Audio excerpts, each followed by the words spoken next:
Maliwanag at nakasusunog ang araw sa Maynila noong mga unang araw ng Enero. Ang tuyo at alab na init ng tag-araw sa lungsod ay laging nagpapainit ng ulo ng mga tao. Ngunit sa loob ng ospital na may malamig na hangin na nagmumula sa mga air conditioner, pakiramdam ko ay nagyayelo ang aking gulugod. Ako si Maria Santos, isang guro ng Filipino at panitikan na 3 taon nang nagretiro. Nakaupo ako roon na may pinakamayos na postura, 2 kamay na magkasamang nakapatong sa tuhod, nasa ibabaw ng aking barot saya na piliing dilaw kahel, at sinikap kong panatilihin ang kapayapaan sa mukha na karapat-dapat sa isang guro. Sa harap ko ay si Dr. Villanueva, isang lalaking may edad na katulad ng anak ko, nakasuot ng salamin na gintong balangkas, at ang kanyang mukha ay nagpapakita ng talino at seryosidad. Binuksan niya ang makapal na folder ng aking medikal na talaan. Ang kalansing ng papel ay nagpatahimik sa hangin na amoy alkohol ng ospital. Pumunta ako para sa regular na check-up ayon sa payo ng aking mga kaibigan sa grupo ng mga retirado. Sa gulang na 58, ang katawan ko ay unti-unting nagsisimulang pagod, parang isang matandang motorsiklo na matagal nang hindi napanatili. Akala ko ay wala akong malungkot, kundi mga karaniwang sakit ng katandaan tulad ng mataas na presyon ng dugo o sakit sa kasukasuan lamang. Huminto si Dr. Villanueva sa isang pahina ng resulta ng ultrasound, bahagyang kumunot ang kanyang kilay. Itinulak niya ang kanyang salamin at tumingin sa akin nang may mapanuring tingin na may kahalong profesional na pag-aalala. Ginang Santos, ang mga resulta ng ultrasound ng iyong matris at mga kasamang bahagi ay may ilang mga puntos na kailangang pagtuunan ng pansin. Bumigwas ang aking puso. Ang profesional na ugali ko ay laging nagpapahirap sa akin kapag narinig ko ang salitang pansin mula sa isang doktor. Ang aking imahinasyon ay agad na naglalagay ng lahat ng uri ng malubhang sakit sa aking isipan. Sinikap kong panatilihing kalmado ang aking boses. May malubha bang nangyayari, doktor? Normal pa rin ang aking pakiramdam. Mabuti ang aking pagkain at tulog. Bahagyang kinuskos ni Dr. Villanueva ang kanyang mesa at sandaling nag-alinlangan bago magtanong ng isang bagay na nagpainit ng aking mukha. Huwag kang mahiyang magsalita, Ginang Santos, ito ay usapin ng propesyon para mas maayos ang aking pagsusuri. Ang buhay na mag-asawa ninyo ngayon, regular ba? O kailan ang huling pagkakataon na nagkaroon kayo ng ugnayan? Ang tanong ay parang isang timba ng malamig na tubig na biglang itinatapon sa aking mukha. Binabago ang lahat ng aking maingat na pinanangalagaan na mabuting kaanyuan sa loob ng maraming taon. Natigilan ako. Nagpawis sa aking mga sentido sa kabila ng aircon na naka 18 degrees. Buhay na mag-asawa, regular, ang mga katagang iyon ay parang napakalayo at napakabanas na marinig. 18 taon. 18 taon na mula nang maganap ang mapanglaw na araw noon sa 2008, hindi ko at ni Andong, ang aking asawa, ay magkahawak kamay o magkadikit ng anuman.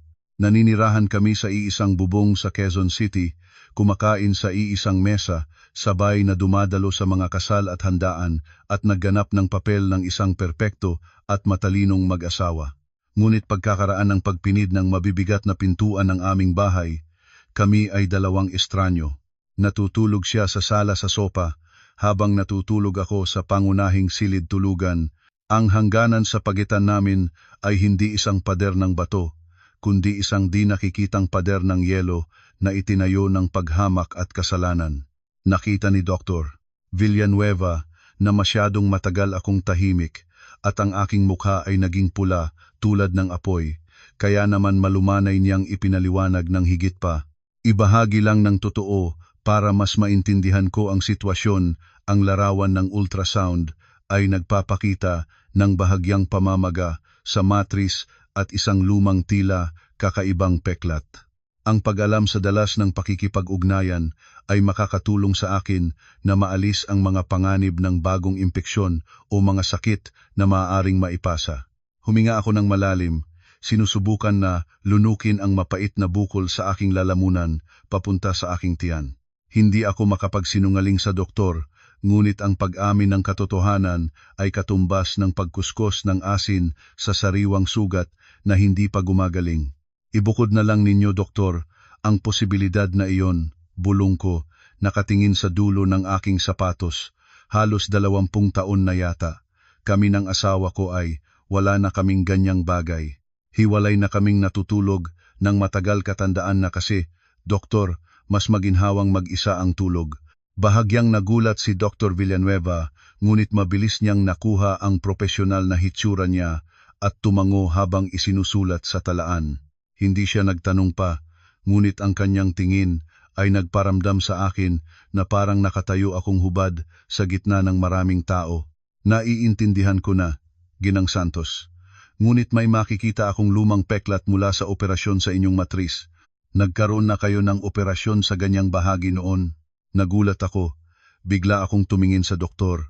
Imposible ito, isang beses lang akong nanganak at normal na panganganak noon para sa aking anak na lalaki na si Eduardo na ngayon ay 27 taong gulang na.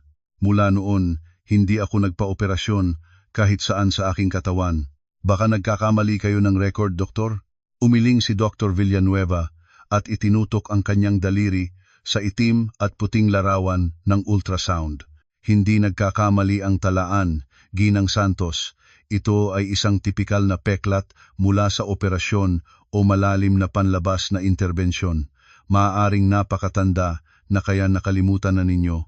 Lumabas ako sa opisina ng doktor na parang nahihilo. Ang langit sa Maynila ay nananatiling maliwanag at asul, ngunit sa aking puso ay nagmumula na ang bagyo. Paano ko malilimutan na minsan akong naoperahan? Ang katawan ko, ang aking laman, dapat ko itong malaman ng higit sa sinuman. Sumakay ako ng Grab papunta sa bahay. Lumipas ang sasakyan sa mga pamilyar na kalsada ng lungsod, dumaan sa mga puno ng akasya sa kahabaan ng Katipunan Avenue, sa mga maingay at masayang kainan. Nagsimulang bumalik sa akin ang aking mga alaala, babalik sa mga araw na lumiko ang aking buhay sa isang mas madilim at malamig na direksyon. Ang tanong ni Dr. Villanueva tungkol sa buhay may asawa ay hindi sinasadyang humipo sa isang switch na nagpagana ng lumang tape recording sa aking isipan, nag-rewind pabalik sa mapanglaw na tag-araw ng 2008, ang taon na kusang loob kong sinira ang aking sariling kaligayahan. Nalala ko ang lumang andong, ang lalaking Bisayang matapang, ngunit buong pusong nagmamahal sa kanyang asawa at anak. Naalala ko ang mga hapunan na inabot niya sa akin, ang pinakamainam na piraso ng isda, at ang paraan ng kanyang lihim na pagtingin sa akin habang nagsusuklay. Lahat ng ito ay namatay sa taong iyon, nag-iwan ng isang walang kaluluwa na bangkay na tinatawag na aming kasal ngayon. Natawa ako sa aking sarili ng mapait. Sabi nga ng mga lolo't lola, mahal man ang hari, mahal pa rin ang kalikasan. Pero kami ngayon ay marahil 2 estranyo lamang na nakatira sa iisang bubong, naghihintay sa oras ng kamatayan. At ang misteryosong peklat na iyon, saan ito galing? Sa taong 2008, ako ay 40 taong gulang na.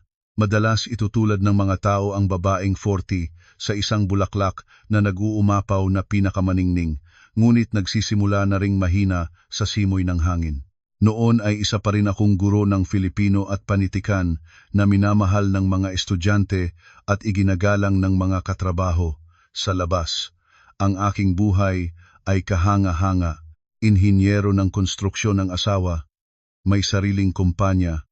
Ang aming anak ay matalino at nag-aaral sa piling paaralan at mayroon kaming magandang bahay sa puso ng Quezon City, ngunit ang nakatira lang sa bahay ang nakakaalam ng tunay na sitwasyon. Ang aking asawa na si Andong ay isang mabuting tao, napakabuti nga. Siya ay masipag sa trabaho at walang natitirang piso na hindi ibinibigay sa akin, ngunit masyadong seryoso siya. Isang teknikong tao siya na taga-Bisaya, tuwiran at walang paligoy-ligoy.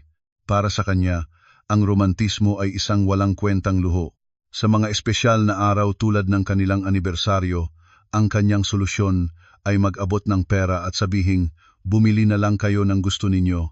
Hindi ko alam kung ano ang pipiliin ko. Bibilhin mo lang tapos sasabihin mong pangit. Sa mga hapunan, kumakain siya ng mabilis, habang kumakain ay nanonood ng balita o tumatanggap ng tawag para ipatnubay ang mga manggagawa sa kanyang mga proyekto, pagkatapos ay matutulog ng malakas ang hilik. Ang aking anak na si Eduardo ay noon ay naghahanda para sa kanyang pagpasok sa kolehiyo, araw-araw na nag-aaral, at pagka-uwi sa bahay ay agad na nagkukubli sa kanyang kwarto. Ang malawak na bahay ay madalas na mapagawi sa boses ng telebisyon lamang. Nag-iisa ako sa loob ng aking sariling tahanan. Ang kalungkutan ng isang babaeng nasa gitna ng buhay na walang kakulangan sa materyal na bagay, ngunit gutom sa pangunawa at pakikinig. Sa gitna ng ganitong kalagayan ng aking puso, dumating si Romel. Si Romel ay isang bagong guro ng musika sa aming paaralan. 5 taong mas bata sa akin, payat at makisig, may mahabang buhok at mapuring mata. Kaiba siya sa matapang at tamis na si Romel ay isang larawan ng sining at katahimikan. Madalas siyang nakaupo sa silid panlipunan habang nagbibigay ng pahinga, yakap ang gitara, kumakanta ng marahan. Ang musika niya ay parang may mahika na pumapasok sa mga tuyong sulok ng aking puso. Sa simula, pag-uusap lamang tungkol sa mga estudyante at mga leksyon. Pagkatapos ay pinuri ni Romel ang aking damit. Sinabi niyang matunog ang aking boses sa pagtuturo, malambot tulad ng asin sa hangin. Ang papuri ng isang batang lalaki ay katulad ng matamis na puso nun, lalo na para sa isang babaeng nagnanais ng pagkilala sa kanyang kagandahan katulad ko. Nagsimula kaming magkita sa mga kainan para pag-usapan ang mga profesional na bagay. Dinala ako ni Romel sa mga tindahan ng kape sa Katipunan na hindi ko pa naabot. Habang nakaupo sa gilid ng mesa, uminom ng malamig na kapeng may gatas, pinagmamasdan ang mga dahon na nakakalat sa hangin at nakikinig kay Romel na nagkukuwento ng mga kwento ng pag-ibig. Naramdaman kong bumalik ang 10 taon sa aking gulang. Naramdaman ko ang pagtibok ng aking puso. Isang pakiramdam ng kasalanan ngunit puno rin ng pagnanais. Maria, isang beses siyang nagsabi noong maglalakad kami sa mga pamilihan ng libro sa Kamuning, mayroon kang napakalungkot na mga mata. Ang babaeng may ganitong mga mata ay kailangang aralawin, pangalagaan ng tula at musika, hindi inuubos ang lakas sa kusina. Ang pangit na parmasyutil na iyon, kung ngayon ay maririnig ko, ay tatawagin ko ng katawa-tawa. Ngunit noong 2008, ito ang susi na nagbukas ng huling pintuan ng aking puso. Ikinukunting ang aking asawa sa aking nanliligaw. Ang si Andong na umuuwi na amoy pawis at semento, na ang usapan ay puro bakal at konkreto. Habang si Romel ay mabangong espiritu na nagsasalita ng mga bituin ng kalungkutan ng mundo. Ang maling paghahalin tulad na iyon ay nagpalahat sa akin ng pagkakamali. Nagsimula akong magsinungaling sa aking pamilya nang mas madalas ang mga hapon ng mga pulong sa paaralan at pagbisita sa mga may sakit na estudyante ay nagsimulang dumarami. Mas inaalagaan ko ang aking sarili, mas makapal ang lipstick, mas maraming pabango bawat paglabas. Abalang-abala si Andong sa kanyang mga proyekto sa Bulacan, kaya ni hindi siya nagtaas ng kilay. Ganap siyang nagtitiwala sa akin, at ang tiwala ring iyon ang nagpadama sa akin ng parehong kababaan ng loob at kaligtasan para ipagpatuloy ang aking romantikong pakikipagsapalaran. Ang relasyon ko at ni Romel ay mabilis na lumago mula sa maikli at mahiyaing paghawak ng kamay sa kainan hanggang sa mabilis na yakapan sa loob ng sinehan, at pagkatapos ay dumating ang hindi maiiwasan. Napasok na ako sa mga bisig ni Romel tulad ng isang taong uhaw sa tubig na nakatagpo ng ulan. Nakalimutan ang lahat ng moralidad, nakalimutan ang aking kasamang nagtulog at nagising ng 20 taon. Nakalimutan ang aking anak na nagtitiwala sa kanyang ina. Nalunod ako sa lihim na pag-ibig, iniisip na nahanap ko na ang tunay na pagmamahal ng aking buhay. Hindi ko alam na hinahukay ko ang libingan ng aking sariling kaligayahan. Sa mga araw na iyon, ang panahon sa Maynila ay hindi mapagkakatiwalaan katulad ng aking kalooban. Kapag kasama si Romel, masaya at maliwanag. Pagdating sa bahay na harap ang asawa at anak, puno ng takot at pag-aalala. Ngunit ang pakiramdam ng lihim ay may kakaibang lakas na hindi ko mapigilan. Katulad ako ng isang marupok na mariposa na lumipad patungo sa apoy, nakikita lamang ang nagliliwanag na apoy, hindi alam na ang aking mga pakpak ay malapit ng masunog. Isang magandang umaga ng linggo, noong Hunyo 2008, malinis ang kalangitan ng Maynila. Sinabi ni Andong na kailangan niyang pumaroon sa isang inspeksyon ng proyekto sa Cavite at magiging gabi bago siya makabalik. Nagpaalam naman si Eduardo na kailangang manatili siya sa kanyang paaralan para sa review kasama ang kanyang grupo. Dumating na ang gintong pagkakataon. Nagpadala ako ng mensahe kay Romel, kita tayo para sa isang araw na pahinga. Nagmungkahi si Romel ng Tagaytay, isang lugar na malayo sa ingay ng lungsod na may mga kainan sa may tabi ng lawa kung saan tahimik at pribado ang paligid. Nagsinungaling ako kay Andong na ang paaralan ay nag-organisa ng isang araw na paglalakbay para sa mga guro bilang pagtatapos ng taon. Si Andong ay walang pagdududa at pati na rin sinabihan akong huwag makalimutang magdala ng sombrero laban sa araw upang makapag-relax matapos ang isang mahirap na taon ng pagtuturo. Ang tapat na pag-aalaga ng aking asawa ay bahagyang kumawit sa aking puso, ngunit ang pagnanais na makita ang aking kasintahan ay mabilis na nangibabaw sa lahat. Nagbihis ako ng bagong flower print na damit, mabuting nag-ayos, naglagay ng konting pabangong regalo ni Andong sa araw ng mga ina na bihira ko ginagamit. Sumakay ako ng jeepney papunta sa Tipanan, nag-iwan ng motorsiklo sa isang parkingan at umakyat sa makinang na scooter ni Romel. Lumipas kami sa hangin, ang aking tawang nagpapalabas ay nagkahalong ingay ng traffic. Sa Tagaytay, pumili kami ng isang hardin estilo na kainan na malalim sa isang lugar malapit sa Lok ng Taal. Ang mga bahay pa yan ay maayos na nakahanay, hiniwalay ng makapal na kawayan na nagbibigay ng ganap na pagkapribado. Ang hangin mula sa lawa ay malamig at may kasamang amoy ng sariwang kalikasan. Umorder kami ng inumin. Sinimulan ni Romel ang kanyang paboritong mga romantikong galaw. Hinipon niya ang aking buhok at nagbulong ng matamis na salita, magkasamang kamay. Isinandal ko ang aking ulo sa kanyang balikat, pumikit, at tinamasain ang pakiramdam ng pagmamahal at pagpapahalaga. Nagpapanaginip ako tungkol sa kinabukasan, baka maghiwalay na kay Andong para makapiling si Romel, ngunit ang imahe ni Eduardo ay bigla na lamang pumigil sa akin. Maari lamang itong ipagpatuloy ng sandali pa. Biglang may tunog ng mabibigat na yapak na papalapit sa aming lugar. Nagulat ako ngunit pinatahimik ako ni Romel. Malamang ay bisita lamang ng katabing mesa. Muling isinandal ko ang aking ulo sa kanyang balikat, ngumingiti habang kumukuwento siya ng isang nakakatawang kwento. At pagkatapos ay isang malakas at sirang hiyaw ang pumutok sa aking likod na nagpalukso sa akin mula sa mga bisig ni Romel. Ang boses na iyon ay pamilyar sa akin ng lubos. Bumilis ang aking pag-ikot at ang aking buong mundo ay gumuho. Nakatayo sa pasukan ng aming lugar sina Eduardo at Andong. Si Eduardo ay nakatayo ng hindi makagalaw. Ang mukha ng 11 taong gulang na binata ay nagkulubot sa pagkabigla at sakit. Ang kanyang kamay ay mahigpit na humahawak sa bag straps, nanginginig. At si Andong nakatayo siya ng matuwid tulad ng isang bato. Ang kanyang mukha na pinagitim ng sikat ng araw at hangin ng mga trabahuhan ay namutla na walang dugo. Ang kanyang mga mata ay pula tulad ng dugo, nakatitig sa amin ni Romel. Lumabas na ang katotohanan. Ang biyahe sa Cavite ay nakansela at naisa na ni Andong na magulat ang kanyang asawa, kaya isinama niya si Eduardo para sunduin ako sa lugar ng aming paglalakbay. Nagpunta sila sa paaralan at sinabi ng guwardiya na walang inorganisang paglalakbay. Nataranta si Andong at tumawag sa aking telepono, ngunit isinara ko ito.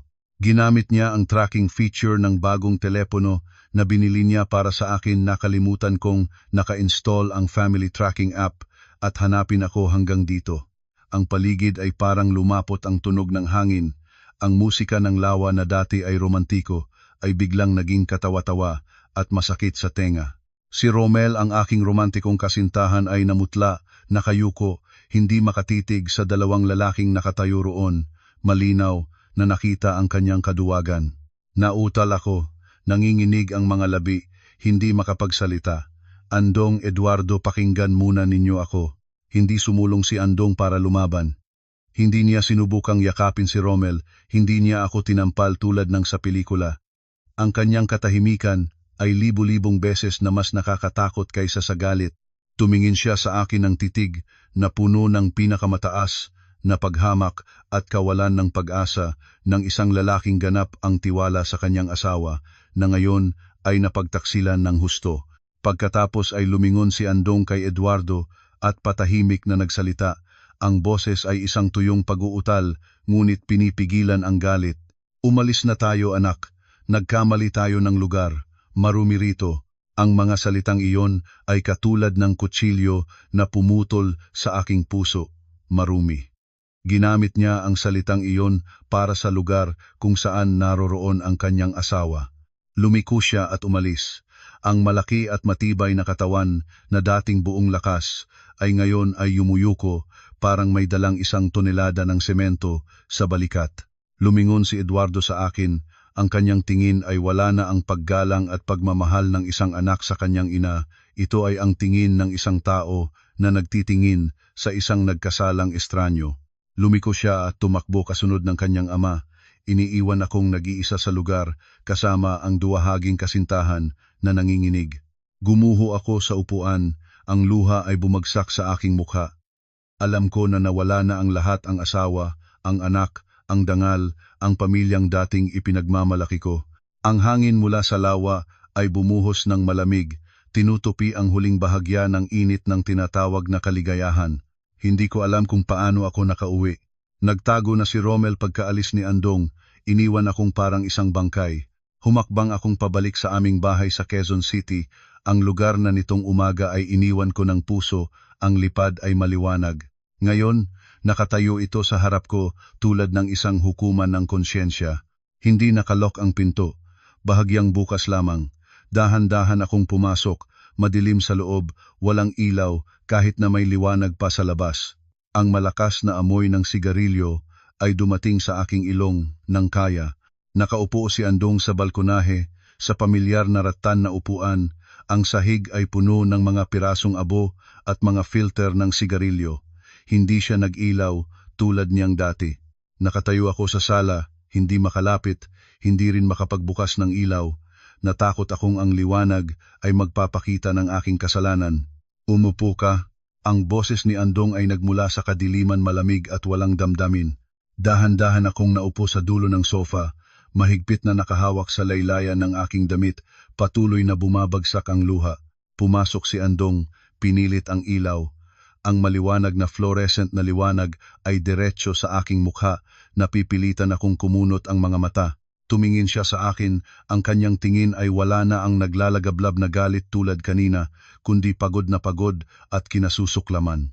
Hindi ko gustong marinig ang iyong mga paliwanag, at hindi ko rin gustong marinig ang iyong paghingi ng tawad, sinabi niya. Inangat ang kamay para pigilan ako nang humanda akong magsalita. Ang iyong paghingi ng tawad ngayon ay walang halaga. Inakbayan niya ang isang upuan at umupo sa harap ko, inilatag sa mesa ang isang puting papel at isang ballpen. Ngayon, bibigyan kita ng 2 landas, ikaw ang pipili. Inalam ko ang aking hininga. Ang puso ko ay kumakabog na parang gusto nang pumutok mula sa dibdib. Una, sabi niya ng dahan-dahan, bawat salita ay katulad ng pako na itinataon sa aking ulo, maghiwalay tayo ngayon din, hati sa gitna ang lahat ng ari-arian. Gusto mo mang sumama sa batang musikero na iyon, o saan ka man pumunta, ay ikaw na ang bahala. Ngunit si Eduardo ay makakasama sa akin, at ihahayag ko sa buong pamilya at sa paaralan mo ang tunay mong mukha. Nanginig ako. Kung pipiliin ko ito, mawawala ang anak ko, ang aking dangal, ang aking hanapbuhay. Wala na akong mukhang ihaharap kahit kanino. Ikalawa, huminto siya, suminghap ng sigarilyo at mabagal na nagpalabas ng usok. Hindi tayo maghihiwalay. Magiging asawa mo pa rin ako sa pangalan, magiging ina pa rin ni Eduardo. Magpatuloy tayong mabuhay sa bahay na ito para protektahan si Eduardo habang naghahanda para sa kolehiyo, para panatilihing may karangalan ang 2 pamilya at para mapanatili ang imahe ng isang guro tulad mo. Nagliliyab ang aking mata ng isang manipis na pag-asa. Pinag-iisip pa rin niya ang anak, ang pamilya. Ngunit nagbago ang kanyang tono. Mula ngayon ikaw at ako ay hindi magtatawid sa hangganan ng isa't isa. Ikaw sa iyong kwarto, ako sa aking kwarto, pera bibigyan pa rin kita. Ngunit emosyon tapos na. Isa kang border lamang, isang kasama sa bahay na nagtatanghal para sa lahat. Bawal kang humipo sa akin at bawal kang lumayo sa anumang bagay na maaaring makasama kay Eduardo. Kung lalabag ka, patatakbuhin kita palabas ng bahay. Tumingin ako sa kanya, luhaan ang mukha. Ang presyo ng pangalawang pagpipilian ay isang habang buhay na sentensya ng espiritual na pagpaparusa. Mabubuhay kasama ang asawa, ngunit hindi maaaring maging tunay na asawa. Mabubuhay sa sariling tahanan, ngunit tulad ng isang anino. Ngunit nang tumingin ako sa litrato ng pamilya, sa dingding sa ngiting liit at maliwanag ni Eduardo, alam ko na wala akong ibang pagpipilian.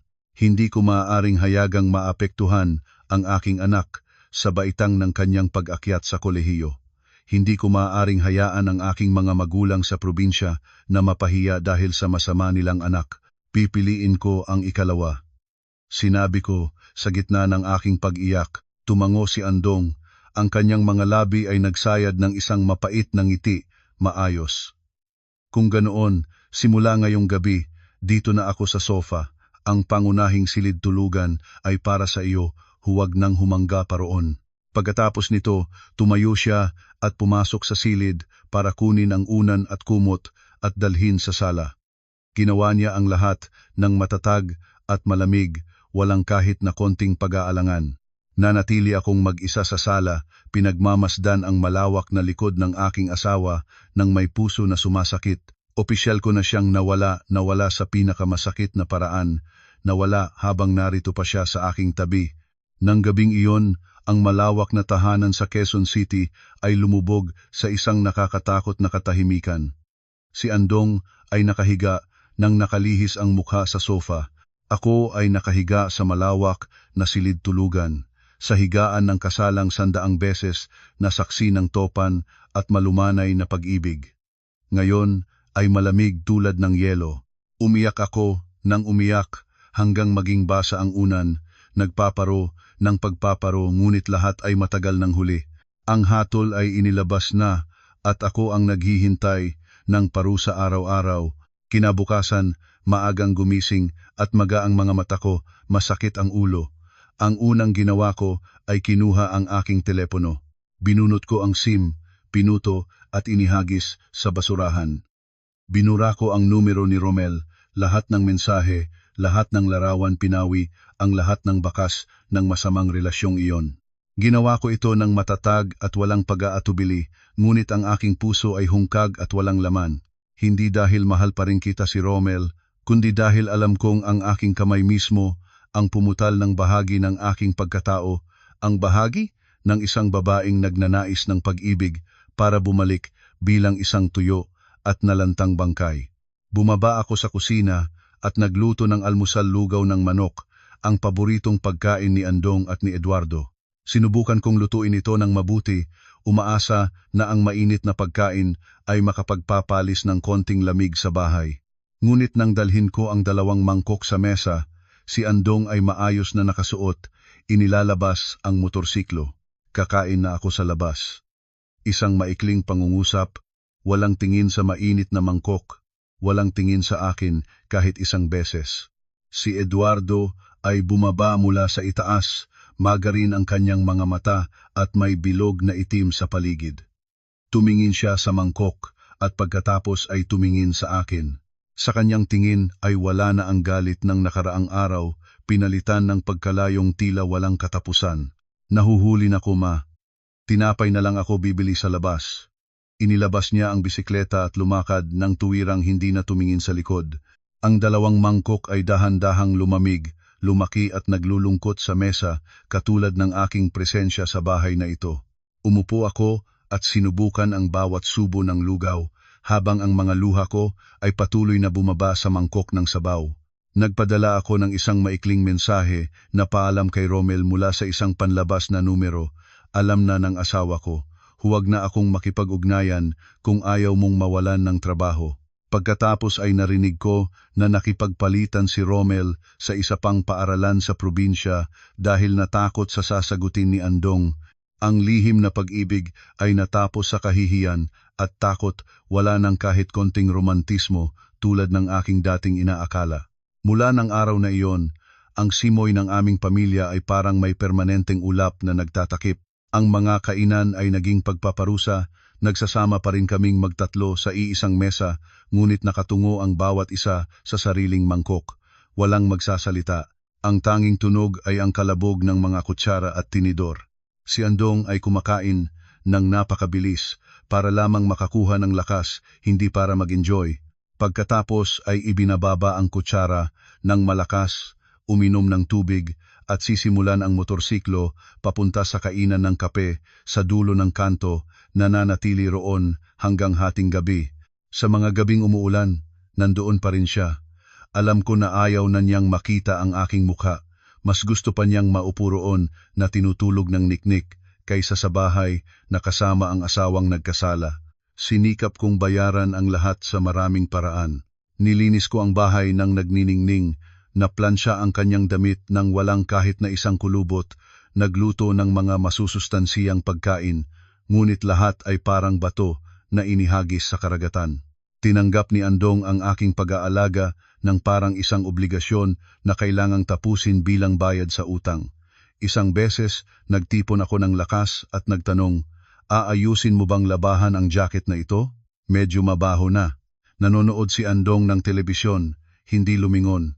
"Iwan mo na iyan, huwag mong hawakan ang aking mga gamit ng labis."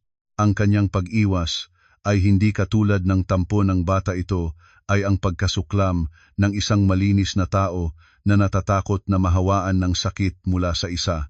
Itinuring niya ako tulad ng isang mikrobyo na kailangang ihiwalay, isang bagay na pinapayagang manatili sa ilang bahagi ng bahay lamang. Nagbago rin si Eduardo. Naging malalim ang kanyang katahimikan, nag-aaral ng halos buong araw tulad ng isang taong tumakas sa katotohanan. Maraming gabi, nagigising ako para sa banyo at nakikita ang liwanag sa ilalim ng kanyang pintuan noong 2:00 o 3:00 na ng umaga. Naghanda ako ng mainit na gatas, dahan-dahang kumatok. "Eduardo, uminom ka na ng gatas at matulog na, hating gabi na." Mula sa loob ay isang boses na magalang ngunit malayo. "Mag-iwan na lamang mo sa labas ng pintuan, ma. Iinom na ko mamaya. Matulog ka na." Iniwan ko ang gatas sa sahig sa labas ng kanyang pintuan. Ang aking puso ay sumasakit. Ang aking anak, ang aking tanging pag-asa, ay nagtatayo na rin ng pader sa pagitan namin. Ipinagpalit ko ang kasiyahan ng pamilya para sa ilang sandaling kasiyahan. At ngayon, ang presyo ay ganap na kalungkutan sa gitna ng pinakamahal kong mga tao. Ang buhay ay nagpatuloy sa nakakatakot na katahimikan. Katulad ako ng isang artista sa entablado sa araw, ngumingiti sa mga katrabaho at estudyante, gabi nagsusuot ng maskara ng tiis at naglalakad sa kadiliman ng kasalanan. At hindi ko inakala na ang serye ng mga mapanglaw na araw na iyon ay magpapatuloy ng 18 taon hanggang sa araw na ito, nang ang tanong ni Dr. Villanueva ay pinukaw ang lahat. Noong Setyembre 09, natanggap ni Eduardo ang liham ng pagtanggap mula sa De La Salle University para sa engineering.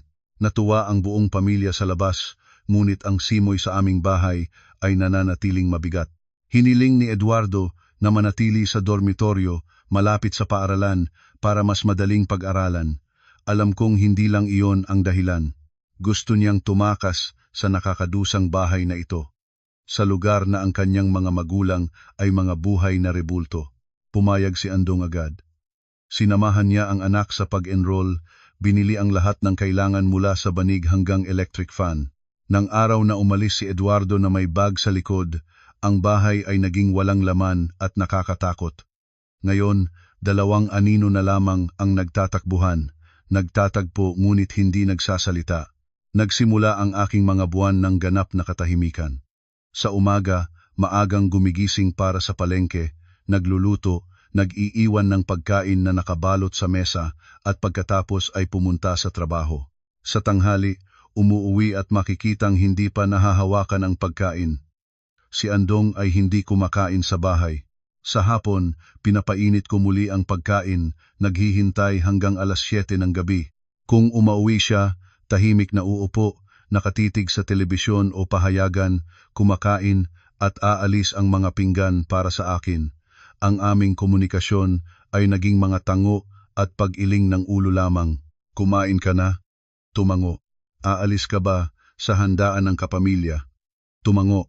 Bayad na ba natin ang kuryente? Itinuro ang resibo sa mesa, walang tunog na lumabas sa kanyang lalamunan para sa akin, maliban sa mga pagkakataon na kailangan niyang magganap sa harap ng iba. Noong 2011, nagkasakit ako ng malakas na dengue fever. Isang gabi, uhaw na uhaw, sinubukan kong pumunta sa sala para kumuha ng tubig ngunit bumagsak sa sahig. Nagising si Andong sa ingay. Binuksan niya ang ilaw at nakita akong nakakulubot sa sahig, mapula ang mukha. Tinulungan niya akong tumayo at dinala sa kwarto, ngunit ang kanyang mga kilos ay matigas at malayo, parang humahawak ng isang bagay na banyaga. Kumuha siya ng gamot at nagbuhos ng tubig sa baso, inalok sa aking bibig. Tumingin ako sa kanya, ang luha ko ay nagmumula sa sakit at sa manipis na pag-asa na may hirap pa siyang pagmamahal sa akin. Salamat, nahihina ang aking boses. Lumayo si Andong at tumingin sa akin ng malamig. Uminom ka na ng gamot para gumaling. Huwag mong hayaang makita ng mga kapitbahay na nilalabasan ko ang may sakit na asawa, hindi ko gusto ang masamang tsismis. Ang kanyang salita ay katulad ng patalim na puputol ng manipis na pag-asa na kakatubo pa lamang, kaya pala ang pag-aalaga para mapanatili ang kanyang reputasyon. Uminom ako ng tableta na pait ang puso. Sa mga taong iyon, naging matanda akong harapan mas maraming puting buhok, mas malalim na mga kulubot sa sulok ng mga mata. Inubuos ko ang aking sarili sa mga leksyon, mga talaan, naghahanap ng pagkalimot. Napansin ng mga estudyante na ang kanilang guro ay nagiging mas mahigpit, mas bihirang ngumiti. Sino ang makaalam na sa kalooban ng guro ay isang sementeryo ng mga patay na emosyon? Sa tuwing may bisita ang bahay o magsasama sa probinsya, pinapalabas ni Andong ang kanyang pagganap. Kumukuha siya para sa akin ng pagkain, tinatawag akong mahal ng may tamis, kumakalampag ng malakas ang tawa. Ang lahat ay nanghahanga sa aming pag-aasawa, isang magandang halimbawa ng modernong pamilya. Ngunit agad na umalis ang mga bisita, ang ngiti sa kanyang mga labi ay namamatay tulad ng putol na ilaw. Muli siyang nagiging isang gumagalaw na yelo. Noong 2013, isang taon matapos makuha ni Eduardo ang kanyang degree, inihayag niya na gusto niyang mag-asawa. Ang babae ay si Ligaya taga Ilocos, accountant, mabilis at matalino. Umiyak ako sa tuwa sa wakas. Nahanap ng aking anak ang kanyang sariling kaligayahan. At mas mahalaga, magkakaroon ang bahay na ito ng bagong tao, mababawasan ang lamig para sa handaan ng kasal. Si Andong at ako ay kailangang mas maraming pag-uusap, ngunit lahat ay puro mga praktikal na bagay, saan magreserba, ilang panauhin, anong handog. Si Andong ang nag-alaga ng lahat ng pinansyal. Gusto niyang ang kasal ni Eduardo ay ang pinakamalaki sa kanilang komunidad. Sa araw ng kasal, ang pamilya ng lalaki ay dumating ng maningning. Nakasuot ako ng pulang barot saya at nakaginto. Si Andong ay nakasuot ng itim na suit at pulang kurbata, marangya ang itsura. Sa labas, kami ay ang pinakamagandang mag-asawa sa mundo. Sa kasalang ginanap sa isang marangyang lugar sa Makati, sa ilalim ng mga ilaw at musika, hinawakan ni Andong ang aking kamay at hinila papunta sa entablado. Inihayag ng MC ang kanilang 30 taon ng pag-ibig. Ang mga palakpak ay nagpalabas. Lumingon si Andong sa akin, ang kanyang tingin ay may handog, hinigpitan ng bahagya ang aking kamay. Sa sandaling iyon, halos naniwala ako na pinatawad na niya ako. Ngumiti ako ang pinakamaliwanag ng ngiti sa loob ng maraming taon. Ibinigay namin ang mga regalo sa bagong kasal, nagbigay ng mga payo. Si Andong ay humawak ng mikropono, ang boses ay puno ng emosyon.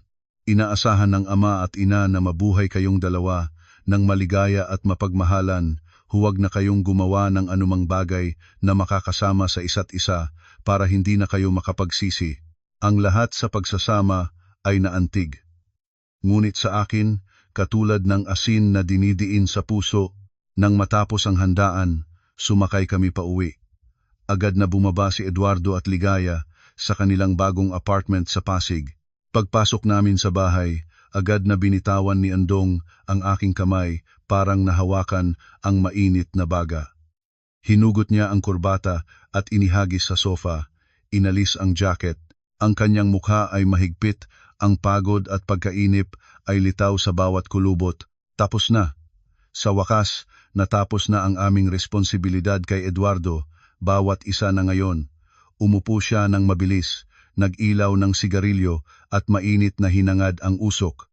Nakatayo ako roon, ang aking puting pulbos na natatanggal sa pawis.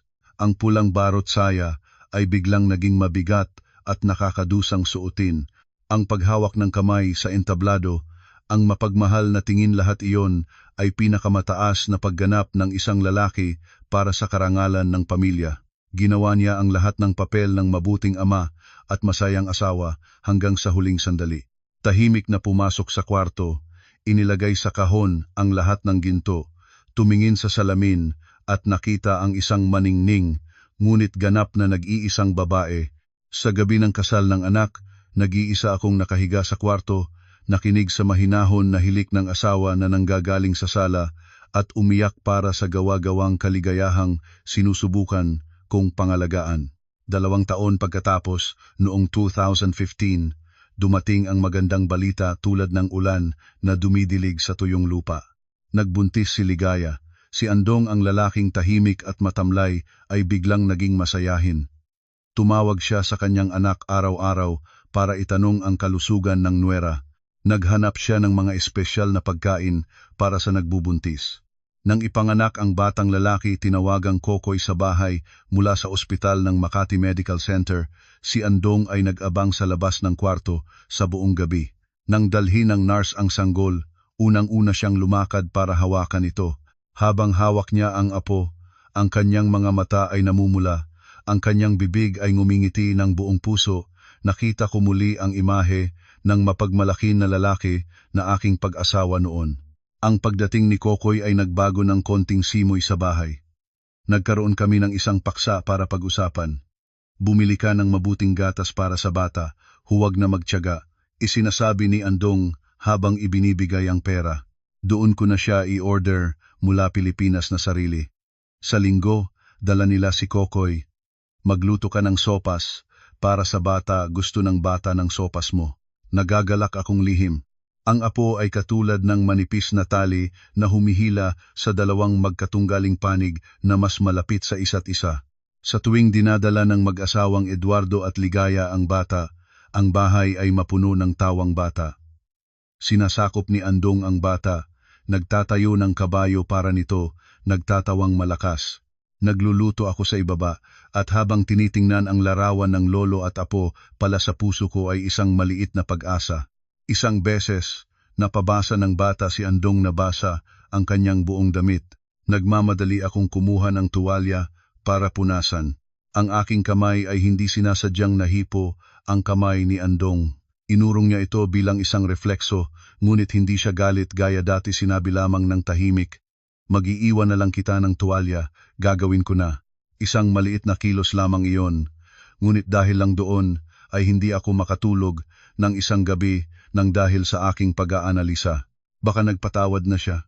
Baka ang pagmamahal sa apo ay makapagpalis ng galit sa asawa. Nagsimula akong mag-ayos ng sarili ng mas mabuti, bumili ng bagong damit para sa bahay, sinubukan na makipag-usap ng mas madalas tungkol kay Kokoy, ngunit nagkamali ako. Ang kasayahan ni Andong ay para sa apo lamang.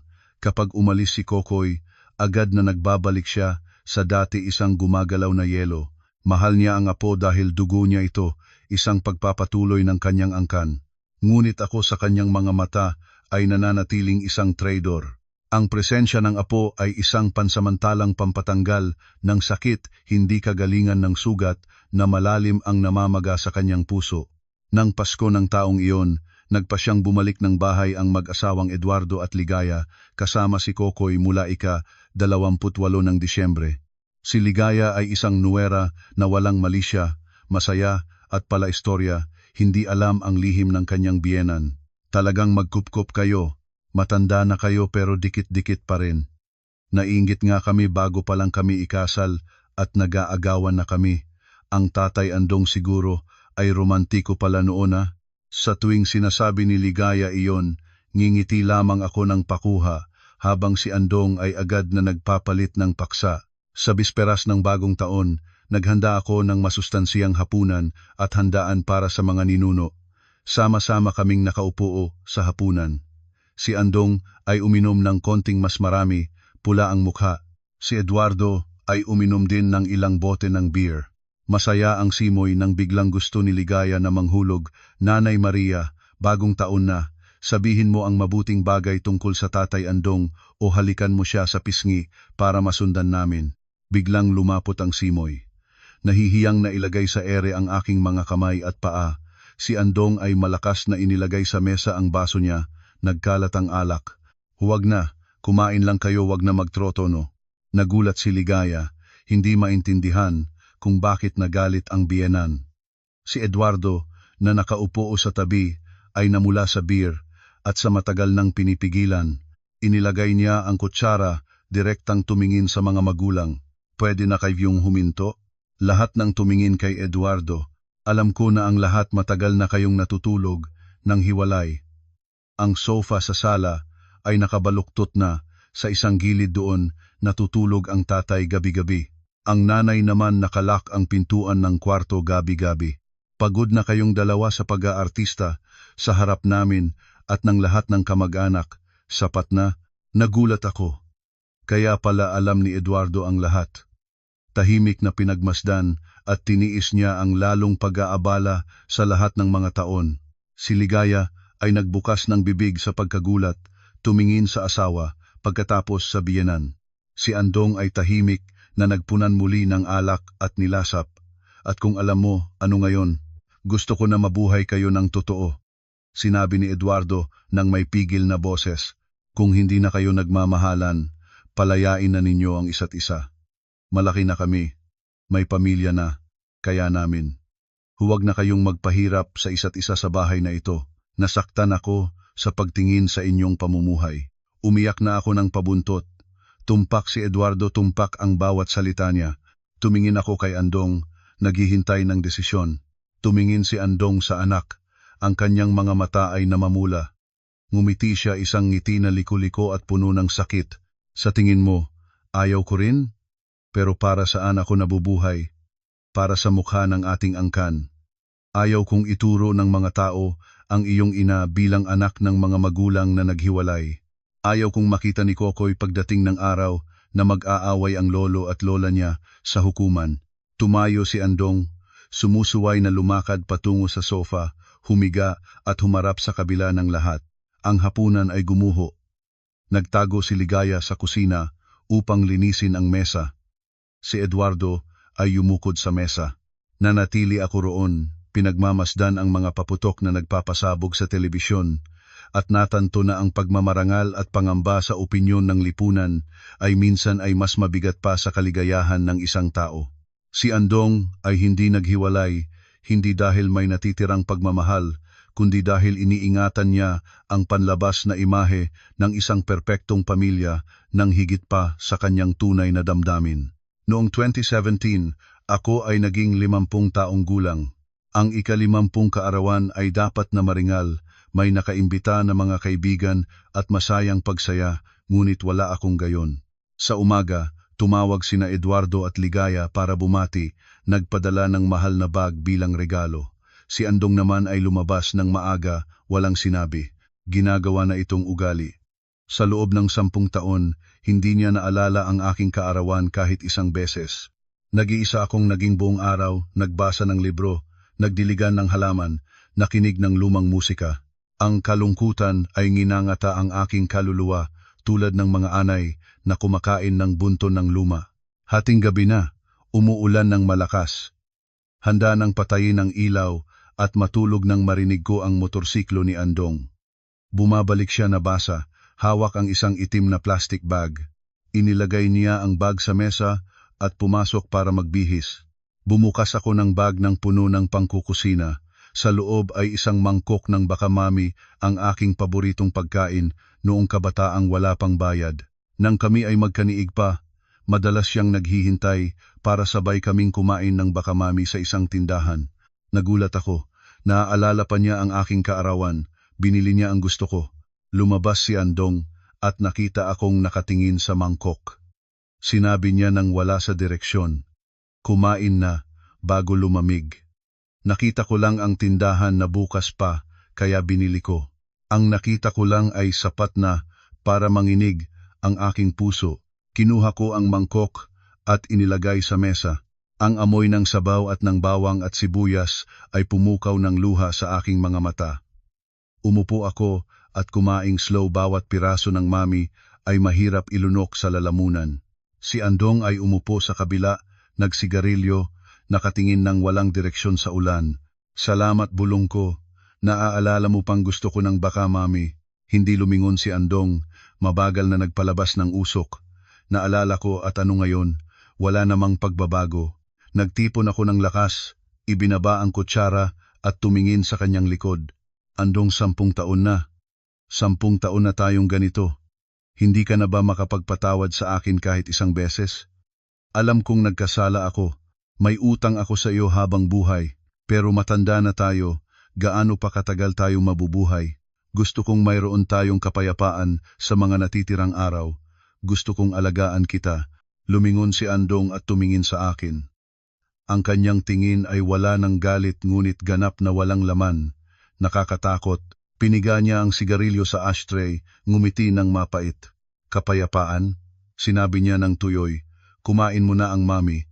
Ano ang nararamdaman mo?" "Masarap." Nag-alinlangan ako. Masarap dahil mainit pa. Ang mami na matagal na pinalamig ay lumalaki at namamalata at walang lasa pag kinain mo, sakit pa ng tiyan. Ang pag-ibig ng mag-asawa ay ganoon din. 10 taon na itong lumamig, Mayang. Ngayon mo ba gustong initin muli? Huwag nang magpangarap. Binili ko para sa iyo, dahil kaarawan mo ngayon parang pag-abuloy ng pagmamahal ng isang estranyo. Kumain na lang at matulog. Tumayo siya at lumayo sa sofa. Binalutan ang sarili ng kumot ng hanggang ulo. Nanatili akong nag-iisa sa mesa, kasama ang hindi pa natatapos na mangkok. Ang kanyang salita ay malupit ngunit totoo. Ang tubig na nasabok ay hindi na mababalik. Ang damdaming namatay ay hindi na mapapaliv ng ilang hiling na tawad o isang mangkok ng mami sa gabi ng ulan. Naunawaan ko na ang tawad na hinahangad ko ay ang pinakamahal na bagay sa mundo. Magiging mga estranyo kami, magpakailanman nakagahis sa isang kapalaran na pinangalan ng pag-aasawa. Noong 2018, umabot kami sa 30 taon ng kasalan, isang kahangahangang bilang sa mata ng mundo. Ngunit para sa akin, ito ay 30 taon ng pinagtagping trahedya. Ang mga anak at apo na pinamumunuan ni Eduardo ay nais na magdaos ng pagdiriwang ng Pearl Anniversary para sa mga magulang. Inireserba nila sa isang restaurant na may tanawin sa look ng Laguna de Bay, magandang lugar na may tanawin ng lungsod. Sinubukan kong tanggihan. Matanda na tayo, hindi gusto ng ingay. Ngunit pumayag si Andong. Kung mapagbigay ang mga bata, payagan na natin. Matanda na tayo, kung kamatayan man o buhay, maging masaya na para sa mga anak at apo. Kaya muli kaming nagbihis at nagdaos ng isang huwad na okasyon. Ang gabi ng pagdiriwang ay maringal alak, sariwang bulaklak, at lahat ay perpekto. Si Kokoy, ang 3 taong gulang na apo, ay tumakbo sa entablado para ibigay sa lolo't lola ang isang guhit-guhit na painting. Niyakap ni Andong ang apo at ngumiti ng buong puso. Nakita ko ang ngiting iyon at biglang lumubog ang puso ko. Sana may kahit isang bahagi niyang ngiti ang para sa akin. Nang matapos ang handaan, nagpunta ang mga bata sa pangalawang bahagi ng pagdiriwang. Si Andong at ako ay nag-aabuloy na dahil pagod. Naglakad kami ng maikling sandali sa gilid ng lawa habang naghihintay ng grab. Ang hangin mula sa lawa ay malamig at nagpapalipas ng aking damit. Maganda ang gabi, ngunit labis ang aking kalungkutan. Tumingin ako kay Andong na nakatayo sa barandahan, nakatingin sa malayo sa mga gusali ng lungsod. Ang kanyang buhok ay mahigit kalahati ng puti na, ang kanyang katawan ay yumo na. Ang oras at lungkot ay nagpapayat sa lalaking noon ay malakas. Andong, bumanggit ako ng mahinahon. Lumingon siya, malalim ang tingin. Ngayon ay 30 taon ng ating kasalan. 30 taon, tayong nagsabuhay, higit sa kalahati ng ating buhay. Galit ka pa rin ba sa akin? Ang tanong ay inilabas ko nang may lahat ng tibay ng aking puso. Nais kong malaman kung mayroon pa bang liwanag sa dulo ng aming madilim na daan. Nanahimik si Andong ng matagal. Tumingin siya sa itim na tubig ng lawa na dahan-dahang dumadagoy at nagbuntong hininga ng isang mahaba at malungkot. Galit? Noong una, lubos akong nagalit sa iyo, buto at utak kong galit. Gusto kong sumisid sa galit na iyon, ngunit ang pamumuhay sa galit ay napakabigat, Maria. Lumingon siya sa akin. Ang kanyang tingin ay hindi na tulad ng kutsilyo, kundi mapurol na at puspos ng pagtanggap. Ngayon, wala na akong galit. Pagod na ako lamang. Pagod sa pagsapi ng maskara araw-araw, sa pagtitigas sa pagganap. Pagod na ako. Inaasahan ko na maawa ang langit at dalhin na ako ng maaga para mapalaya ko ang aking sarili at mapalaya mo rin ang iyong sarili. Ang kanyang sagot ay mas masakit pa kaysa sa galit.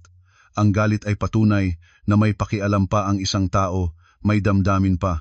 Ang pagkawala ng lakas ng kalooban ay nangangahulugang ang damdamin sa kanya ay tuluyang namatay, ganap na tuyo at walang buhay. Nakatayo ako roon. Ang luha ko ay tahimik na dumadagoy sa pisngi, nakinig sa mga paputok na nagpapasabog sa langit at naunawaan na ang isang katapusan ay matagal nang napagpasyahan. Noong 2020, ang pandemyang COVID-19 ay dumating tulad ng malakas na bagyo, pumalit sa Maynila at ginibang ang lahat ng kaayusan ng buhay.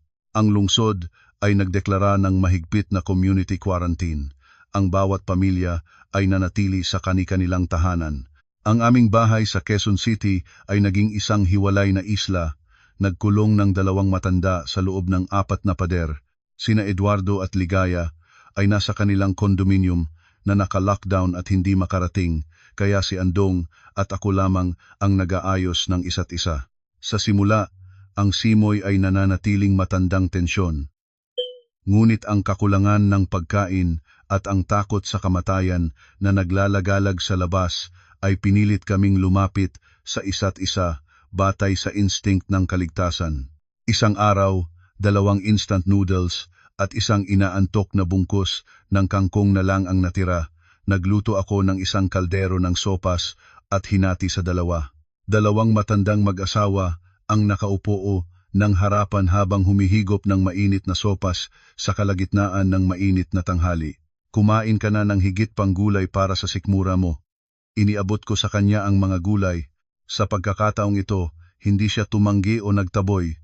Tahimik na kumain at sinabi, "Kumain ka rin. Ingatan mo ang sarili mo para hindi magkasakit sa panahon na ito walang magbubuhat sa iyo papunta sa ospital." Isang maikling salita ng pag-aalaga lamang iyon, ngunit ginawa akong mainit ng kakaibang mainit. Sa mga susunod na araw, sabay kaming nanood ng balita, pag-usapan ng mga kaso ng sakit, sama-samang nag-aalala para sa mag-asawang Eduardo at Ligaya. Nang umubo ako ng ilang beses, si Andong ay napostigo din. Pumunta ka sa kusina at gumawa ng gatas na may luya inumin mo para disimpektahin ang lalamunan. Kung ikaw ay masali, sasali rin ako, mamamatay tayong sabay. Sinabi niya, ngunit ang kamay niya ay naghain ng baso sa akin ng tuwirang sa makitid na espasyong iyon. Ang di nakikitang hangganan sa pagitan ng 2 silid ay tila bahagyang nagbukas. Nag-usap kami ng mas madalas, hindi na mga curt na kausap lamang. Nagsimula akong mga lusugot. Iniisip ko na sa pagsubok ay nalalaman ang tunay. Baka ang pandemyang ito ang pagkakataon para ayusin ang lumang pita. Pinagsikapan kong mas mabuting alagaan siya, naglinis, nagpunan ng mainit na simoy ng isang tunay na tahanan. ngunit nagkamali ako muli. Kaagad na inangat ng lungsod ang quarantine. Kinuha ni Andong ang kanyang kagamitan sa pangingisda at umakyat sa motorsiklo. Nagulat sa aming dalawa. Pupunta ako sa karagatan para mangisda, makakabalik sa gabi. Ilang buwan na akong hindi makaalis ng bahay, hindi na kaya.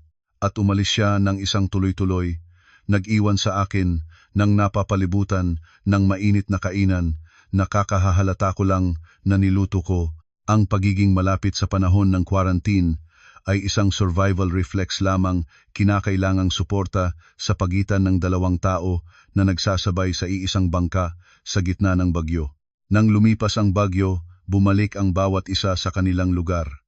Ang kapitan sa pamamahala ng barko, ang pasahero sa simpleng upuan. Ang ilusyon ng kaligayahan ay mabilis na nawala tulad ng bulan ng sabon, nag-iwan ng mas hubad at mas malupit na katotohanan kaysa sa dati.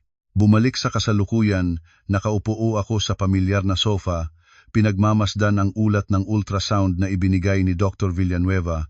Ang mga salitang peklat na nagpapakita ng dating operasyon ay nagtatayo-tayo sa aking harap tulad ng isang pangungutya. Sa buong biyahe mula ospital pa uwi, pinag-isipan ko ang lahat.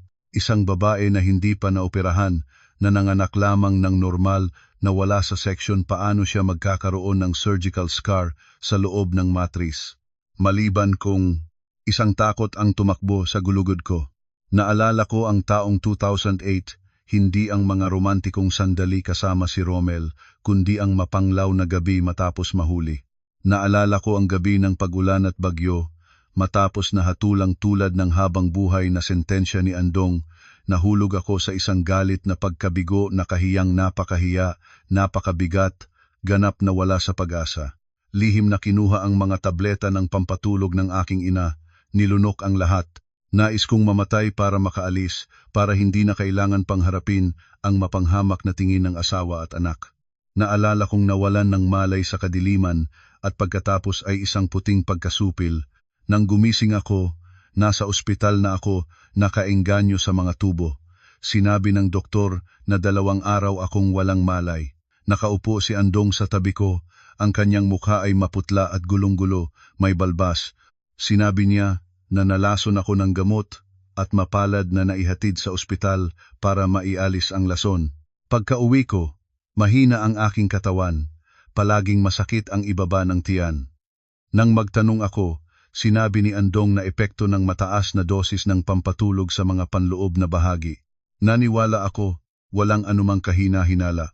Ngunit ngayon, habang iniisip ko ang mga sakit, ang pakiramdam ng pagkakatanggal sa loob ko, bumukas ang pintuan ng bahay. Pumasok si Andong, 65 taong gulang na siya ngayon ngunit nananatiling malusog. Ngayon lang siya galing sa laro ng chess kasama ang mga kaibigan sa barangay.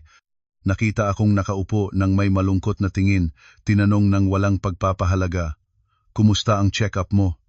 Ano sabi ng doktor? Tumingin ako sa kanya, ang aking tingin ay malalim at naghahanap ng isang katotohanan. Sinabi ng doktor na mayroon akong lumang surgical scar sa matris. Si Andong ay nag-alis ng sapatos, narinig ang sinabi at natigilan. Bahagyang nanginig ang kanyang balikat, ngunit mabilis niyang naibalik ang kalmadong hitsura at ipinagpatuloy ang pag-aalis ng sapatos.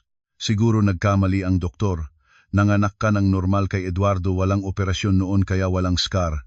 Si Dr. Villanueva ay isang espesyalista. Hindi siya nagkakamali. Tumayo ako. Nanginginig ang boses ngunit determinado. Andong, tumingin ka sa aking mga mata. Noong 2008, nang naospital ako sa Medical City, ano talaga ang nangyari? Si Andong ay humarap sa kabila at pumunta sa kusina para kumuha ng tubig. Ang pag-iwas niya ay nagpatibay ng aking hala. Wala namang nangyari. Naisaalis ang lason at umuwi ka iyon lamang. Hindi totoo iyon. Sumigaw ako. Kung simpleng pag-aalis ng lason lang, bakit nasakit ang ibaba ng tiyan ko sa loob ng 1 buwan? Bakit mayroon akong peklat na ito? Ano ang tinaago mo sa akin sa loob ng 18 taon? Malakas na inilagay ni Andong ang baso sa mesa, nagsabog ang tubig. Biglang humarap sa akin, ang kanyang mukha ay namamula, ang ugat ng leeg ay tumaas. Ang matagal na pinigilan ay parang bulkan na handang sumabog. Gusto mo bang malaman ang totoo? Humiyaw si Andong, ang boses niya ay nagpatunog sa buong bahay. Sige, sasabihin ko sa iyo, para malaman mo kung gaano ka kalupit at kasama. Lumayo ako ng ilang hakbang, natakot sa bihirang galit ng asawa. Noong 2008, nang dalhin ka sa ospital, hindi lang tinanggal ang lason sa iyo. Natuklasan nila na ikaw ay buntis. 3 buwang buntis ka na. Natigilan ako. Narinig ko ang tunog sa aking mga tainga tulad ng mataas na palahaw ng sirena. Buntis. Buntis ako? Buntis ka. Ngunit 6 na buwan bago noon, ako ay nasa mga proyekto sa probinsya at pagdating ko ay ikaw ang naghahanap ng pagkakataon para makipagtalo at hindi kami nagkadikit kahit isang beses. Kaya ang batang iyon kanino siya? Humawak ako sa dulo ng mesa para hindi matumba. Ang katotohanan ay naglabas ng sarili nito bukas at walang awa. Ang bata ay bunga ng aking masamang panahon kasama si Romel. Ikaw ay walang malay noon. Tinanong ako ng doktor kung ano ang gagawin namin. Sa tingin mo, ano ang dapat kong gawin? Panatilihin ang batang iyon para alagaan bilang tinik na sa dibdib, para makita ko araw-araw at maalala ang iyong pagtataksil. Ang boses ni Andong ay nagbago. Ang luha ay dumadagoy sa kanyang mukha na matanda at pagod. Lalaki ako, nakakasakit din ako.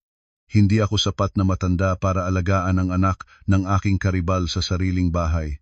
Bahagyang huminto siya, hindi natapos ang pangungusap, kaya pumirma ako ng pahintulot. Sinabi ko sa doktor na mahina ang iyong katawan matapos matakhan at hindi maaaring panatilihin ang pagbubuntis. Hiniling kong alisin ang bata habang ikaw ay walang malay pa. Ang peklat na iyon, ang bakas ng kahihiyan na iyong idinulot sa akin. Gumuho ako sa sahig, umiyak ng walang tinig. Kaya natuklasan ko isang beses pa akong naging ina, ngunit ang aking sariling pagtataksil ang pumatay sa anak ko at ang asawa ko ay lumahok sa pagkawala nito dahil sa kanyang galit. Ang batang hindi pa isinilang ay nagbayad ng presyo para sa kasalanan ng mga matatanda. Bakit hindi mo sinabi sa akin? Bakit mo itinago sa loob ng 18 taon? Sumigaw ako sa gitna ng sakit. Para saan? Para muling subukan mong patayin ang sarili o para tumakas kasama si Romel? Pinili kong panatilihin ang pamilyang ito para kay Eduardo, kaya nilunon ko ang kahihiyang ito. Tinago ko ang sikreto ng 18 taon. Nasaktan din ako, hindi lang kayo. Sa bawat beses na nakita kita, naalala ko ang batang iyon, naalala ang iyong masamang pagtataksil. Ang kwarto ay nalunod sa aking pag-iyak at sa mabibigat na paghinga ni Andong. Ang nakaraan ay tulad ng isang malaking halimaw matapos matagal na natulog, ngayon ay nagising na upang lunukin ang huling pekeng kapayapaan ng aming buhay. Sa gitna ng napakabigat na simoy sa bahay, malakas na tumunog ang telepono. Ang marikas na pagtunog ay nagpatuloy ng ilang sandali, nagbabala ng isang masamang balita. Si Andong ay hinipong huminga, nag-alinlangan. Pagkatapos ay sinagot, "Hello?" Ang kalaban ay nagsalita ng mabilis. Nakita ko ang pagbabago ng mukha ni Andong mula sa pula ay naging puti, pagkatapos ay kulay abo tulad ng tuyong aboke. Ang kanyang kamay ay nanginig. Halos mahulog ang telepono. Ano? Aksidente? Saan? Medical City? Sige, pupunta na kami ngayon. Inilagay niya ang telepono. Lumingon sa akin, ang kanyang tingin ay nawala, puno ng takot. Lahat ng galit at paninisi ng kanina ay naglaho, na iwan na lamang ang takot ng isang ama. Magbihis ka na. Mabilis. Si Eduardo nag-aksidente. Bakit? Ano? Sabi ng pulis, sinamaan siya ng truck sa EDSA malapit sa Guadalupe. Kritikal ang kalagayan, isinalin sa Medical City. Dali na, baka hindi na natin siya mahintay. Narinig ko ang katulad ng kidlat na bumagsak sa aking ulo. Tumayo ako, ang aking mga paa ay hindi gumagalaw. Sinabunutan ako ni Andong patungo sa labas. Lumabas kami at kumuha ng Grab. Sa loob ng sasakyan, si Andong ay nakatayo ng katulad ng isang estatwa. 2 kamay ay magkasama ng kaya naputulan ang daliri. Ang kanyang mga mata ay nakatingin sa labas, ngunit wala siyang nakikita. Nalalaman ko na nagdarasal siya. Ako naman, ang aking mga luha ay patuloy na bumabagsak. Diyos ko, si Eduardo, anak ko, ang tanging dahilan ko para mabuhay. Kung may mangyari sa iyo, paano na ang iyong mga magulang? Nagsisi akong labis. Sana hindi na kami nagtalo kanina. Sana hindi na namin pinukaw ang nakaraan. Baka hindi sana dumapo ang kasawian kung ganoon. Ang sasakyan ay nagmadali sa gabi ng Maynila patungo sa ospital. Ang sirena ng ambulansya ay nagtutunog sa malayo tulad ng mga sigaw ng pag-asa na halos maubos na. Hindi ko alam na sa dulo ng daan na iyon, isang katotohanan na mas makakatakot pa kaysa sa natuklasan naming sikreto ang naghihintay sa amin. Ang ospital ay mabaho ng disinfektante at puno ng ingay. Tumakbo kami sa emergency room. Nakaupo si Ligaya, sa hallway ang damit ay may dugo, umiiyak ng walang tigil. Nang makita kami, tumakbo siya at niyakap ako. Nanay, si Eduardo. Huwag matakot. Ano sabi ng doktor? Punasan ni Andong ang luha niya, ang boses ay nanginginig. Maramihang pinsala, labis ang pagkawala ng dugo. Nag-ooperasyon siya ngayon, ngunit kailangan ng dagdag na dugo ng tipo AB. Kulang daw ang stock ng ospital at kailangan ng pamilya na mag-donate. Sa pagkakataon ding iyon, bumukas ang pintuan ng emergency room at lumabas ang isang doktor. Sino ang pamilya ni Eduardo Santos? Ako ang ama niya. Lumapit si Andong. Ito ang ina niya. Kritikal ang kalagayan ng pasyente. Kailangan ng dugo agad. Kung sino man sa pamilya ay may tipo AB na dugo, pinakamabuting opsyon iyon. Sino ang may tipo AB sa inyong dalawa? Umiling si Andong. Tipo O ang dugo ko. Mabilis akong nagsalita. Tipo O rin ang dugo ko, doktor. Ngunit tipo O ay universal donor. Gamitin ang dugo ko. Kung gaano man karami ang kinakailangan, basta masagip ang anak ko. Nagtingnan ang doktor sa amin nang may bahagyang pagtataka. Tumingin siya sa medikal na talaan. Pagkatapos, muli sa amin. Sigurado ba kayo na tipo O kayo? Sigurado. Nilinaw ni Andong. Ilang beses na akong nag-donate ng dugo nakaprint sa aking donor card. Nagbuntong hininga ang doktor. Ang boses ay naging seryoso. Medically speaking, kung parehong tipo O ang ama at ina, ang anak ay 100% tipo O rin. Hindi maaaring tipo AB ang anak ng dalawang tipo O na magulang. Baka may pagkakamali sa dati. Ang salita ng doktor ay katulad ng kidlat na sumabog sa aking ulo. Natigilan ako. Malamig ang kamay at paa. Tipo AB. Hindi ako eksperto sa gamot, ngunit ang tiyak na sinabi ng doktor ay nagdulot sa akin ng pagkabigo. Si Andong ay nakatayo sa tabi ko. Ang buong katawan niya ay natiglan tulad ng nagbato. Ang kanyang mga mata ay malawak na nakatingin sa doktor pagkatapos ay lumingon sa akin. Ang tingin ay hindi na pag-aalala para sa anak pinalitan ng nakakatakot na pagdududa. Ano po ang sinabi ng doktor? Si Andong ay nagtanong muli, ang boses ay nawala. Ang dalawang tipo O ay hindi maaaring magkaroon ng anak na tipo AB. Ito ay imposible sa biolohiya. Marahil may pagkakamali sa nakaraan. Sa ngayon, mas mahalaga ang buhay ng pasyente. Ang nuera ano ang tipo ng dugo niya? Si Ligaya ay nagsalita ng hindi matapos-tapos ang oras, mabilis na sumagot, tipo B po ang akin. Magaling ang tipo B ay maaring ipamigay sa AB sa emergency. Pumunta kayo sa nurse para sa mabilis na pagsusuri at pagkuha ng dugo. Ang dalawa pong magulang ay maghintay dito. Tumakbo si Ligaya kasunod ng nurse. Ang hallway ay natira lang kaming dalawa. Ang maingay na ospital ay biglang naging tahimik, ang tanging narinig ay ang tibok ng aking puso sa dibdib. Si Andong ay umupo sa bangko, dalawang kamay ay yakap sa ulo. Isang nakakatakot na katahimikan ang lumago sa aming pagitan, mas mabigat pa kaysa sa kamatayan na nagbabanta sa kwarto ng operasyon. Nanatili ako sa dingding, pakiramdam na hubad sa gitna ng bagyo. Sa aking isipan ay pumulutong ang mga tanong. Bakit tipo AB si Eduardo? Ipinanganak ko siya, pinalaki, siya ang aking anak. Iyon ay tiyak. Ngunit ang kanyang ama ang kanyang tunay na ama? Si Andong ay tipo O, ako ay tipo O. Kaya ang tunay na ama ni Eduardo ay dapat may tipo A, B o AB. Isang gunita ang lumabas sa aking isipan na nagpagaling sa akin. Ang alaala ng 30 taon na nakaraang gabi ang gabi na iyon, Maria. Ang malakas na tawag ni Andong ay marahas at nakakatakot. Nagulat ako at tumingin sa kanya. Itinangad niya ang ulo, ang mga mata ay pula, at desperado hindi ang dating mapanghamak na tingin, kundi ang tingin ng isang nasugatan na hayop na nakaigting. Sagutin mo ako. Dahan-dahan siyang nagsalita, bawat salita ay parang bala. Si Eduardo, sino talaga ang ama niya? Nanginig ako, nahihiyang bibilangan. Si Andong anak mo siya, ikaw lang ang mahal ko, ikaw lang ang... Sumigaw si Andong, ilang tao na dumadaan ang nagulat at lumingon. Sa punto na ito ay nagpapatuloy ka pa rin ng pagsisinungaling. Malinaw na sinabi ng doktor, tipo O at tipo O ay hindi makakalikha ng tipo AB. Niloko mo ako sa loob ng 30 taon. Sumalikdot siya at mahigpit na hinawakan ang aking dalawang balikat, malakas na inuga. Sabihin mo ang babaeng dati kang nakiapid noong 2008 ay si Romel, pero sino ang ama ni Eduardo? Kailan mo ako pinagtataksilan? Nasaktan ako. Ang luha ko ay dumadaloy.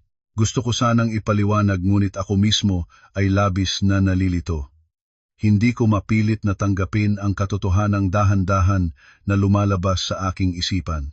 Andong, huminahon ka muna. Nasa ospital tayo, si Eduardo ay nasa operasyon. Binitawan ni Andong ang aking balikat at itinulak ako, halos matumba ako sa dingding. Tumawa siya nang may kahibangan at sakit. Operasyon. Ha? Nag-aalala ako. Umiiyak para sa isang batang hindi pala sa akin. 30 taon kong pinalaki ang anak ng iba, minahal ko siya. Inialay ko ang lahat para sa kanya. Naniniwala akong para sa kanya ang lahat ng aking pagtitiis. At ngayon, nalaman ko na ako pala ang pinakaulol sa buong mundo. Niyakap niya ang kanyang mukha at umiyak ng malakas. Ang lalaking buong buhay ay malakas, hindi kailanman lumuha sa harap ng pamilya, ngayon ay umiiyak tulad ng isang batang naiwan. Ang sakit ng pagtataksil sa pagkakataong ito ay hindi lang kahihiyan, ito ang ganap na pagguho ng pananampalataya at kahulugan ng buhay. Sa tamang sandali, lumabas ang ilaw ng kwarto ng operasyon. Lumabas ang doktor. Mabilis na punasan ni Andong ang kanyang mga luha at tumayo bilang isang reflekso.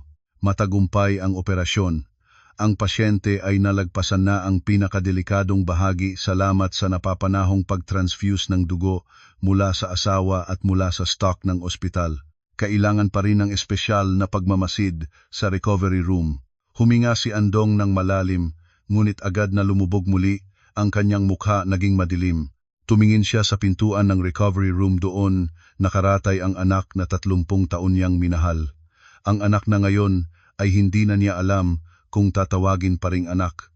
Gumising si Eduardo sa kinabukasan, ang buong katawan ay nakapagbendahe, nakaimbak ng dextrose sa ugat. Pinahintulutan kaming pumasok ng maikling sandali. Si Andong ay nakatayo sa dulo ng higaan, nakakrus ang mga bisig sa dibdib, tumingin kay Eduardo nang may napakakomplikadong tingin, kalahating awa, kalahating estranyo.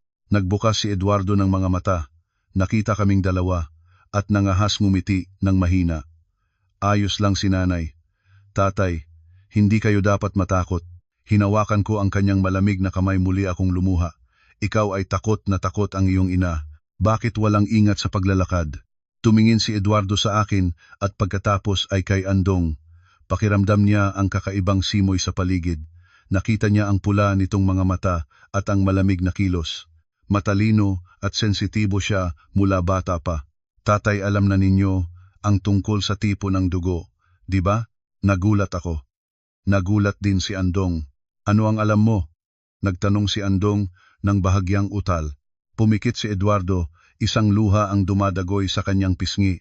Patawad po tatay, matagal ko na itong nalaman. Noong grade 12 pa, nang magpa-check up para sa mandatory military exam, grade 12. Bulong ni Andong. 18 taon na ang nakaraan. Opo. Noong sinabi ng doktor na tipo AB ang dugo ko, nagtaka ako, na alala ko kasi sa registration records na parehong tipo o kayo ni nanay. Lihim akong nag-imbestiga at nakakuha ng sample ng buhok ninyo, tatay, para sa DNA test. Naging ganap na tahimik ang kwarto. Tumingin ako sa aking anak. Ang batang ito ay nagdala ng napakatinding sikreto ng mag-isa sa loob ng lahat ng mga taon. Ang resulta, hindi po ako ang tunay na anak ninyo sa dugo, tatay. Nangusap si Eduardo ng pababa. Nang makita ko ang papel, gusto ko na sanang magtago. Ngunit nang makita ko ang inyong pagdating mula sa trabaho, pawis na pawis pa rin ngunit binibili pa rin ninyo ang aking paboritong ice candy. Tinatanong kung pagod ba ang pag-aaral ko, hindi ko kaya. Natakot akong masaktan kayo. Natakot akong gumuho ang pamilya, kaya nagtatahimik na lang ako. Nagsabi sa sarili ko na ang pag-aruga ay higit pa sa dugo. Kayo ang nagpalaki sa akin, kayo ang tanging ama ko. Dahan-dahan na lumapit si Andong sa higaan. Tumingin siya sa anak na 30 taon niyang pinag-alagaan. Ang kanyang mga balikat ay nanginig. Si Andong ay yumukod sa dulo ng higaan. Ang kanyang balikat ay nag-alog-alog.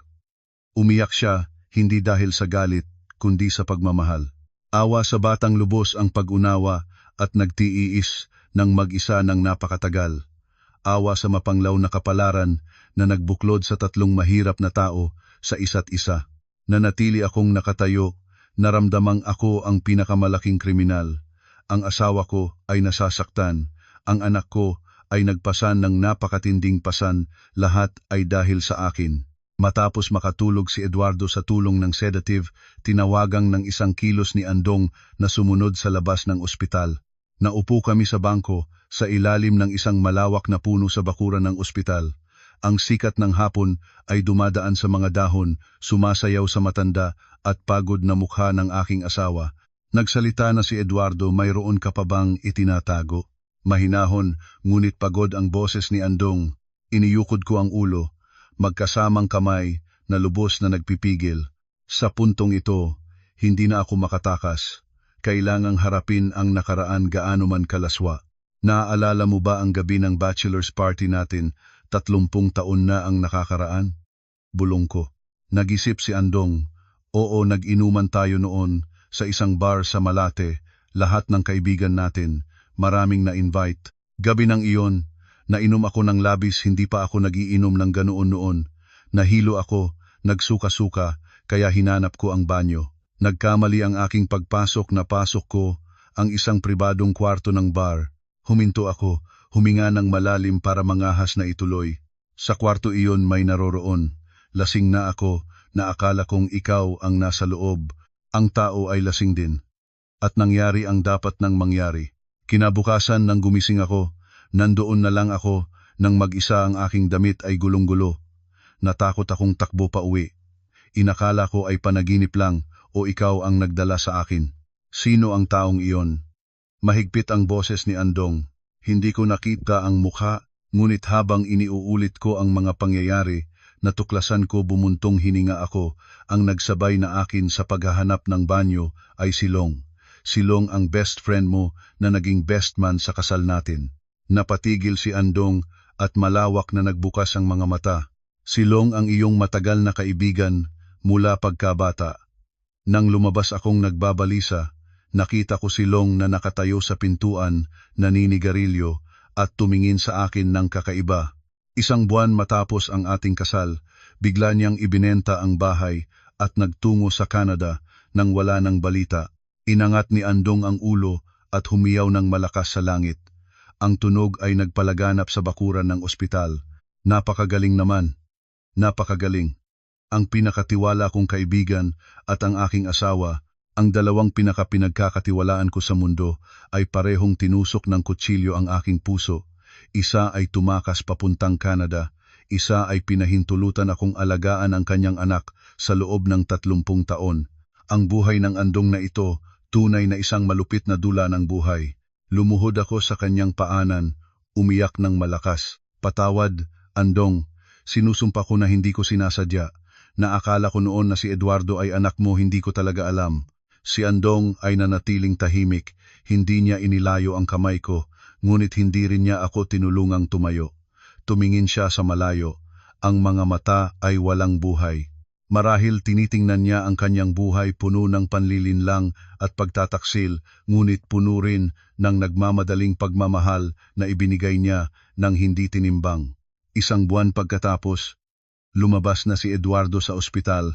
Ang kanyang kalusugan ay mabuti na, ngunit ang simoy sa pamilya ay tuluyang nagbago, hindi na katulad ng lumang malamig na gawa-gawa, kundi isang paghihiwalay na matagal na napagpasyahan.